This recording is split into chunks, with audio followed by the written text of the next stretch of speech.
விருதுநகர் மாவட்டம் கிருஷ்ணன் கோவிலில் கல்வி பணியில் கடந்த 34 ஆண்டுகளாக சிறப்பாக சேவையாற்றி வரும் VPMM கல்வி நிறுவனங்கள், கலை மற்றும் அறிவியல் கல்லூரி, பொறியியல் கல்லூரி, நர்சிங் கல்லூரி, கல்வியியல் கல்லூரி உள்ளிட்ட பல்வேறு கல்வி நிறுவனங்கள் ஒரே வளாகத்தில். பேரவைத் தலைவர் அவர்களே, சிறப்பு கவன ஈர்ப்பு தீர்மானத்தில் இன்றைக்கு விருதாச்சலம் தொகுதியை பற்றி நான் உங்களிடம் பேச விரும்புகிறேன். இன்னைக்கு NLC சிறப்பு கவன ஈர்ப்பு தீர்மானம் இல்லைங்க, மென்ஷன் பண்ண பதிவு அதுவும் NLC பத்தி இன்னைக்கு பேசினதுனால இன்றைக்கு விருதாச்சலம் தொகுதிக்கு உட்பட்ட அதை பற்றி நான் உங்க கவனத்துக்கு கொண்டு வரேன்.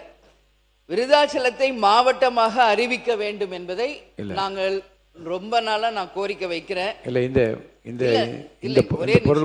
திருமுதுகுன்றம் அப்படின்ற பழைய பேருங்க ஆங்கிலேயர் காலத்திலேயே விருதாச்சலத்தை தலைமையை கொண்டுதான் கடலூர் மாவட்டம் செயல்பட்டது. அந்த வகையில ஜங்ஷன் இருக்கு. இன்னைக்கு பல்வேறு விஷயங்கள் அங்க விருதாச்சலத்துல இருக்குங்க.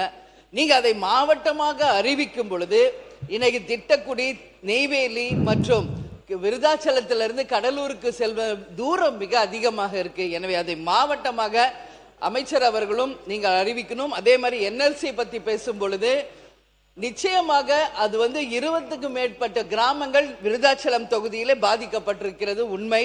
கூட்டு குடிநீர் திட்டம் வர வேண்டும் என்பதையும் முதல்ல நம்ம சொல்லியிருக்கோம். ஏன்னா அந்த கால்சியம் இருக்கிறதுனால அந்த கிட்னி பாதிப்பு இருக்கிறது, அதிகமாக இருக்கிறது. அது மட்டும் இல்லை, இதுவரைக்கும் அந்த இழப்பீடு தொகை வழங்கவில்லை. இன்றைய வரைக்கும் அந்த விவசாய மக்கள் பாதிக்கப்பட்டு கொண்டுதான் இருக்கிறார்கள். NLC மூலம் எந்த தீர்வும் விருதாச்சலம் தொகுதி மக்களுக்கு கிடைக்கவில்லை என்பதுதான் உண்மை. நன்றி.